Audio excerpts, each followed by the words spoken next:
Hello everyone, welcome to school guide.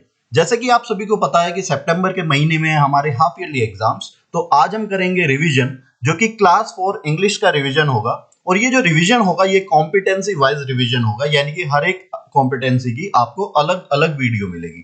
तो आज की जो कॉम्पिटेंसी है that is text book questions prose and poetry, जो कि 5 मार्क्स की आती है। तो इसका हम रिवीजन करेंगे। इसमें हम जितना भी सिलेबस हाफ ईयरली में आएगा उसको कंप्लीट रिवाइज करेंगे। तो पहला जो चैप्टर है that is wake up, then Neha's alarm clock, then noses, then the little fir tree, then run, then Nasruddin's aim, then why, then Alice in Wonderland and then don't be afraid of the dark. तो ये chapters आपके आने वाले हैं half yearly में। तो इनका जो प्रोज एंड पोएट्री है आज इस वीडियो में हम डिस्कस करेंगे। बच्चों, क्वेश्चन आंसर करने से पहले एक बार हम हाफ ईयरली के ब्लूप्रिंट पे नजर डाल लेते हैं। तो जो हाफ ईयरली का वेटेज है दैट इज ऑफ 80 मार्क्स, लेकिन पहले 80 मार्क्स का क्वेश्चन पेपर आया करता था रिटन फॉर्मेट में। अब इसको बाइफरकेट कर दिया गया है, जिसमें से 40 मार्क्स आपके रिटन में होंगे, 20 मार्क्स ओरल क्वेश्चन आंसर से होंगे और 20 मार्क्स होंगे आपके एमडीपी फाइल के। तो इसमें जो रिटन पार्ट है दैट इज ऑफ 40 मार्क्स, तो इसका बाइफरकेशन देख लेते हैं कॉम्पिटेंसी वाइज। जो सबसे पहली हमारी कॉम्पिटेंसी है दैट इज रीडिंग कॉम्प्रिहेंशन, जो कि 5 मार्क्स की आएगी, जिसमें एक एक मार्क्स के आपके 5 क्वेश्चंस आएंगे। उसके बाद जो टेक्स्ट बुक क्वेश्चंस होंगे प्रोज एंड पोएट्री के, वो भी 5 मार्क्स की आएगी, जिसमें 1 मार्क्स का 1 क्वेश्चन और 2 मार्क्स के 2 क्वेश्चन, यानी कि टोटल 3 क्वेश्चंस। उसके बाद ग्रामर एक एक मार्क्स के आते हैं आपके 10 क्वेश्चंस। उसके बाद क्रिएटिव राइटिंग, जो कि 5 मार्क्स का आपका 1 क्वेश्चन होता है।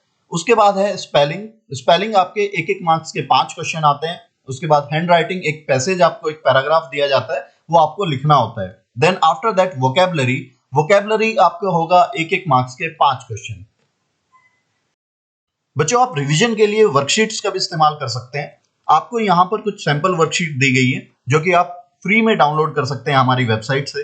तो ये जो आपकी वर्कशीट है वो पीडीएफ फॉर्मेट में है और इजी टू डाउनलोड है। आप हमारी वेबसाइट www.schoolguide.in से इसको डाउनलोड कर सकते हैं और ये इजी टू डाउनलोड है। आपको सिंपली डाउनलोड करना है, प्रिंट करना है और यूज करना है। बच्चों, चैप्टर वाइज वर्कशीट के अलावा आपको वहां पर इंग्लिश ग्रामर वर्कशीट भी मिल जाएगी। आप सैंपल देख सकते हैं, यहाँ पर नाउन, जेंडर और आर्टिकल की वर्कशीट के आपको सैंपल दिए गए हैं। ये भी आप डाउनलोड कर सकते हैं हमारी वेबसाइट www.schoolguide.in से।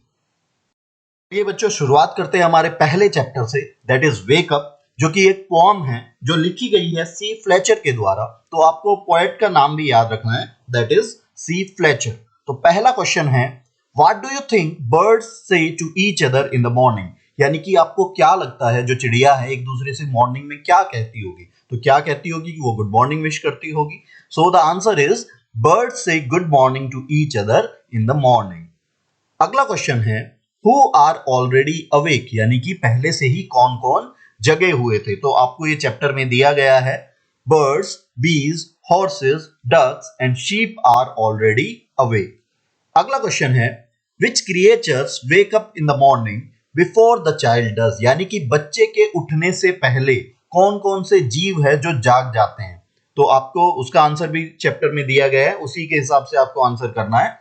The cows, birds, bees, ducks, horses, sheep and chickens wake up in the morning before the child does। यानी कि ये जो जीव दिए गए हैं ये बच्चे के उठने से पहले उठ जाते हैं। तो आपको इन सब का आंसर करने से पहले याद रखना पड़ेगा कि आपको पोएम भी आपको याद करनी पड़ेगी, तभी आप इसका आंसर दे सकते हैं। बारी है हमारे नेक्स्ट चैप्टर की, that is Neha's alarm clock. तो इसमें जो क्वेश्चन आंसर दिए गए हैं वो मल्टीपल चॉइस क्वेश्चन के फॉर्म में दिए गए हैं। तो फर्स्ट क्वेश्चन इज, इसमें दिया है टिक द करेक्ट आंसर। आपको करेक्ट आंसर टिक करना है। फर्स्ट क्वेश्चन है, what time did Neha's clock ring every morning? यानी कि हर सुबह नेहा का जो क्लॉक है, अलार्म क्लॉक, वो कब बजता है। तो ऑप्शंस दिए गए हैं 4 o'clock, 9 o'clock and 6 o'clock। So what is the correct answer? The correct answer is option C 6 o'clock, यानी कि सुबह 6 बजे नेहा का अलार्म क्लॉक बजता है। नेक्स्ट क्वेश्चन है, व्हाट डिड द बर्ड्स से? यानी कि बर्ड्स क्या कहती है, नेहा को बर्ड्स क्या कहती है। ऑप्शंस आर, स्लीप ऑन, सोने के लिए कहती है, वेक अप, जागने के लिए कहती है, या फिर गो एंड प्ले, बाहर खेलने के लिए कहती है। तो the correct answer is option B, wake up, यानी कि जो बर्ड्स है वो नेहा को जागने के लिए कहती है। नेक्स्ट क्वेश्चन है, what is inside you that makes you get up at the same time every day, यानी कि आपके अंदर ऐसा क्या है जो आप हर रोज सेम टाइम पर उठ जाते हैं या जो आपको हर रोज सेम टाइम पर उठने में मदद करता है। ये आपके क्वेश्चन है। ऑप्शंस आर बॉडी क्लॉक, हमारे बॉडी के अंदर एक क्लॉक है। अगला है आर आईज, हमारी आंखें, या ऑप्शन सी आर फीट, हमारे पैर। तो the correct answer is option A, our body clock. तो बच्चों हमारे अंदर एक बॉडी क्लॉक होता है, हमारा जो डेली रूटीन है उससे हमारा बॉडी क्लॉक सेट होता है, और जिस समय आपको भूख लगती है नेक्स्ट डे भी आपको लगभग उसी समय भूख लगती है, जिस समय आप सोते हैं उसी समय नेक्स्ट डे आप सोते हैं। तो जो रूटीन है वो हमारा बॉडी क्लॉक हमारा रूटीन बनाता है। बच्चों हमारा जो नेक्स्ट चैप्टर है दैट इज नोजेस, जो कि एक पोएम है जो लिखी गई है आइलिन फिशर के द्वारा। तो आपको इसका भी जो नेम है, पोएट्स नेम, वो याद रखना पड़ेगा, दैट इज आइलिन फिशर, जो कि एक अमेरिकन राइटर है, चाइल्ड राइटर है। तो फर्स्ट क्वेश्चन है इसका, why does the poet feel that the nose is a funny thing, यानी कि जो लेखक है उसको ऐसा क्यों लगता है कि जो हमारा नाक है वो एक बहुत ही मजाकिया या फनी चीज है। तो the answer is, the poet feels that the nose is a funny thing because the nose has two little holes which are stuck on the face like a handle, यानी कि हमारे जो नोज है उसमें दो छोटे छोटे छेद होते हैं जो कि हमारे नॉस्ट्रिल होते हैं, और वो बिल्कुल चिपके रहते हैं हमारे नाक से जैसे कि कोई हैंडल चिपका हो। तो इसी की वजह से पोएट को लगता है कि जो नोज है that is a funny thing. अगला क्वेश्चन है, why is your nose important for you, आपका नाक आपके लिए जरूरी क्यों है। So the answer is, My nose is important for me because it helps me to breathe, यानी कि जो मेरा नाक है वो इंपॉर्टेंट मेरे लिए इसलिए है क्योंकि वो मेरी सांस लेने में मदद करता है। इसके अलावा आप ये भी लिख सकते हैं, इसमें आप ऐड कर सकते हैं, it also helps me to smell, यानी कि वो मुझे सूंघने में भी मदद करता है, ये भी आप इसमें ऐड कर सकते हैं। अगला क्वेश्चन है, does the child in the poem like her nose, why do you think so, यानी कि जो पोएम में जो बच्चा है वो क्या उसे अपना नाक पसंद है, आपको ऐसा क्यों लगता है। So the answer is, yes the child in the poem likes her nose because she finds it to be funny, यानी कि उसको पसंद है क्योंकि उसको वो फनी लगता है, बहुत ही मजाकिया लगता है कि ये फनी चीज है। The way it sticks on her face like a handle, जैसे कि वो हैंडल की तरह उसके नाक पे चिपका होता है तो उसको फनी लगता है। तो उससे हमें पता चलता है कि वो पोएट को चाइल्ड जो है, चाइल्ड को नोज पसंद है अपना। जो हमारा नेक्स्ट चैप्टर है द लिटिल फर ट्री, तो उसका पहला इसमें दिया गया है टिक द करेक्ट आंसर। आपको जो क्वेश्चन आंसर दिए गए हैं वो मल्टीपल चॉइस की फॉर्म में दिए गए हैं। तो पहला क्वेश्चन उसमें है, the pretty little fir tree was happy with gold leaves but, यानी कि जो सुंदर सा लिटिल छोटा सा जो फर ट्री था वो उसको गोल्ड लीव्स पसंद थी, लेकिन क्या हुआ। ऑप्शंस दिए गए हैं, a goat came along and ate them, यानी कि एक बकरी आई और उसको खा गई। ऑप्शन बी है, all the leaves got wet in rain, यानी कि सभी पत्तियां बारिश में भीग गई। या option C, a man stole them, यानी कि एक आदमी ने उन्हें चुरा लिया। तो जो गोल्ड है, गोल्ड लीव्स है, तो क्या ऑप्शन हो सकता है correct, option C, a man stole them, golden leaves को एक आदमी ने चुरा लिया। Next question is, the fir tree was sad, यानी कि जो फर ट्री है वो दुखी था। वो क्यों दुखी था ये आपको बताना है। ऑप्शंस आपको दिए गए हैं, because it had yellow leaves, क्योंकि उसकी जो पत्तियां थी वो येलो थी, या because it had needle like leaves, यानी कि उसकी सुइयों की तरह की पत्तियां थी, या ऑप्शन सी है, because it was very short, क्योंकि वो बहुत ही छोटा था। तो the correct answer is option B, because it had needle like leaves, यानी कि जो फर ट्री की लीव्स थी वो सुइयों की तरह थी, तो इस वजह से उसे बुरा लगता था, वो दुखी होता था। तो आप सभी को भी पता है जो फर ट्री की लीव्स होती है कैसी होती है, निडल्स की तरह होती है, और उसकी जो डायरेक्शन होती है वो नीचे की तरफ होती है। हमारा नेक्स्ट क्वेश्चन है, the fir tree was not happy with the gold leaves. तो बच्चों ये जो क्वेश्चन है वो आपके क्वेश्चन फर्स्ट की तरह ही है, एनसीईआरटी में सेम क्वेश्चन लगभग दिए गए हैं। तो इसका आंसर क्या होगा, ऑप्शंस दिए गए हैं, because the God came and ate them up, क्योंकि एक बकरी आई और उसने उसकी लीव्स खा ली, इसलिए जो है गोल्ड लीव्स से हैप्पी नहीं था। अगला है, अ मैन स्टोल देम, यानी कि किसी इंसान ने उसको चुरा लिया था। या द गोल्ड लीव्स ब्रोक, यानी कि जो गोल्ड की लीव्स थी वो टूट गई थी। तो ऑप्शन कौन सा करेक्ट होगा, बी करेक्ट होगा, अ मैन स्टोल देम। हमारा अगला चैप्टर है रन, जो कि एक पोम है जो लिखी गई है मैरी डॉन्ट के द्वारा। तो जो पोएट का नाम है वो आप याद रखेंगे, मैरी डॉन्ट। स्पेलिंग है MARY, मैरी, DAUNT, डॉन्ट। तो पहला क्वेश्चन इस चैप्टर का है, what does the poem tell us to do, यानी कि जो पोम है वो हमें क्या करने के लिए कहती है। तो the answer is, the poem tells us to run away from the city towards the countryside, यानी कि जो पोम है हमें शहर से दूर गांव की तरफ, देहात की तरफ जाने के लिए कहती है। हमारे गांव, सॉरी, शहर की जो बिजी लाइफ है उससे दूर भागने के लिए कहती है। अगला है, write about the places where the poet wants us to run, यानी कि उन जगह का नाम बताना है जो पोएट हमें चाहता है जहां हम दौड़ जाए, जहां हम चले जाए, जहां भाग जाए। तो the answer is, the poet wants us to run towards the countryside, यानी कि देहात की तरफ हमें चाहता है कि पोएट हम चले जाए। इन द सनलाइट, हम सनलाइट में दौड़े। In the rain drops, underneath the trees, trees के नीचे, down the hill side, and up the lane through the meadow, यानी कि ये सब जगह आपको दी गई है जहां पोएट चाहता है कि हम दौड़े। नेक्स्ट क्वेश्चन है, running is a very good exercise, name any 3 games that you play in which you have to run, यानी कि रनिंग बहुत ही अच्छी एक्सरसाइज है। आपको 3 गेम के नाम बताने हैं जिसमें आपको दौड़ना पड़ता है। तो इसमें मैंने यहाँ पे 3 गेम के नाम दिए गए हैं। The games in which we have to run are football, relay race and hockey. ये जो मैंने नाम दिए हैं वो फुटबॉल, रिले रेस और हॉकी का नाम दिया है। आप इसके अलावा खो खो या कोई और गेम भी आप लिख सकते हैं जिसमें आपको दौड़ना पड़ता है। बच्चों, अगला चैप्टर हमारा है नसरुद्दीन एम, और इसमें हमारा पहला क्वेश्चन है, what did Nasruddin boast about, यानी कि नसरुद्दीन जो है किस चीज के बारे में डींगे हाँकता है। बोस्ट का मतलब होता है डींगे हाँकना, शेखी बगारना। तो आंसर है, Nasruddin boasted about his skills in archery, यानी कि नसरुद्दीन किस चीज की डींग हाँकता है, आर्चरी में एक अपने स्किल की, अपने अच्छे होने के बारे में डींग हाँकता है। तो यहाँ पे आप एक चीज का ध्यान रखेंगे, जब भी क्वेश्चन में डिड आता है तो जो आपका वर्ब, डिड हटाने के बाद वर्ब की सेकंड फॉर्म लगती है। तो बोस्ट का हमने क्या किया, बोस्टेड कर दिया क्योंकि हमने डिड हटाया है।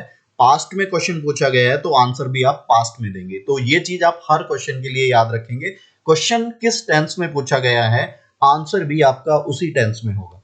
अगला क्वेश्चन है, why did Nasruddin take someone else's name each time he missed the target, यानी कि नसरुद्दीन ने दूसरों का नाम क्यों लिया हर बार जब उसने टारगेट मिस कर दिया। So the answer is, Nasruddin took someone else's name each time he missed the target because he did not want his friends to know about his failure, यानी कि दूसरों का नाम उसने इसलिए लिया क्योंकि वो नहीं चाहता था अपने फेलियर के बारे में अपने दोस्तों को बताना, या उन्हें पता चले, या वो उसकी स्किल्स के बारे में उन्हें असलियत पता चले। बच्चों, नेक्स्ट क्वेश्चन है, व्हाई डिड नसरुद्दीन से it was my am the third time, यानी कि नसरुद्दीन ने तीसरी बार ये क्यों कहा कि ये मेरा निशाना था। तो बच्चों, इससे पहले आपको पता है नसरुद्दीन ने 2 बार निशाना लगा करके किसी और का नाम लिया था, तीसरी बार उसका निशाना लगा था, इसीलिए उसने कहा था that it was my aim. So the answer is, luckily he hit the target the third time, यानी कि भाग्य से उसने तीसरी बार निशाना लगा लिया था। सो ही सेड, इसीलिए उसने क्या कहा था, इट वाज माई एम, ये मेरा निशाना है। And you all know that it was only by luck that he was able to hit the target the third time. अगला क्वेश्चन है, do you think Nasruddin was good at archery, आपको लगता है कि नसरुद्दीन आर्चरी में यानी कि तीरंदाजी में अच्छा था।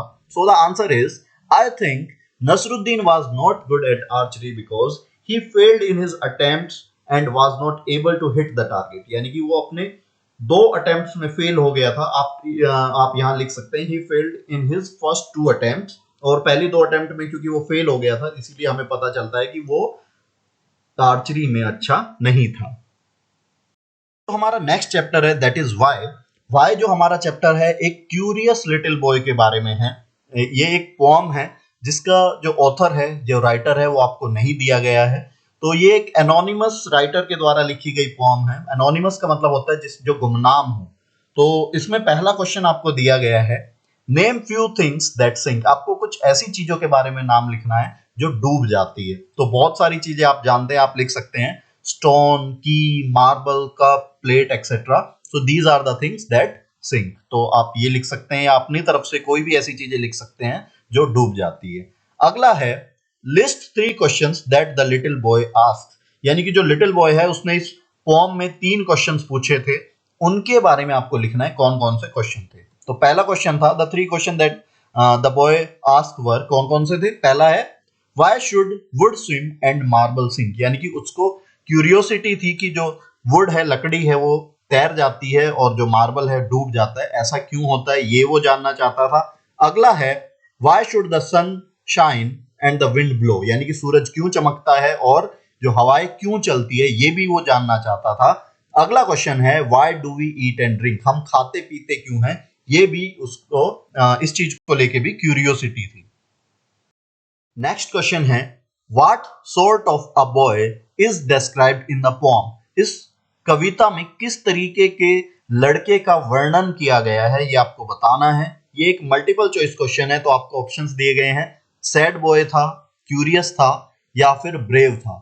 तो the correct answer is option B, curious. ये बहुत ही उत्सुक स्वभाव का लड़का था जो हर सभी कुछ जानना चाहता था। बच्चों हमारा जो नेक्स्ट चैप्टर है that is Alice in Wonderland. Alice in Wonderland से आपको क्वेश्चंस दिए गए हैं। पहला क्वेश्चन है while listening to the story what did Alice see, यानी कि जब एलिस स्टोरी सुन रही थी, अपनी सिस्टर से स्टोरी सुन रही थी, तो उसने क्या देखा।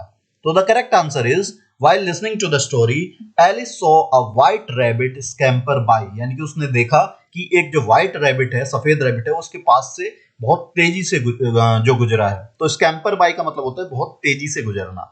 अगला क्वेश्चन है what was different about the rabbit that Alice saw, यानी कि जो एलिस ने रैबिट देखा था उसके बारे में क्या अलग था, क्या डिफरेंट था, आपको ये बताना है। So the answer is the rabbit had pink eyes, जो रैबिट है उसकी पिंक आईज थी, and was wearing a blue coat, blue coat पहने हुए था, and it could also speak, और वो बोल सकता था। क्या क्या डिफरेंट था, वो बोल सकता था, पिंक आईज थी, और उसने ब्लू वेस्ट कोट पहना हुआ था। अगला क्वेश्चन है where did the rabbit go, rabbit कहां गया। So the answer is the rabbit went into the rabbit hole, rabbit जो है रैबिट होल के अंदर गया। बच्चों नेक्स्ट क्वेश्चन है how did Alice reach Wonderland, Alice जो है वंडरलैंड में कैसे पहुंची।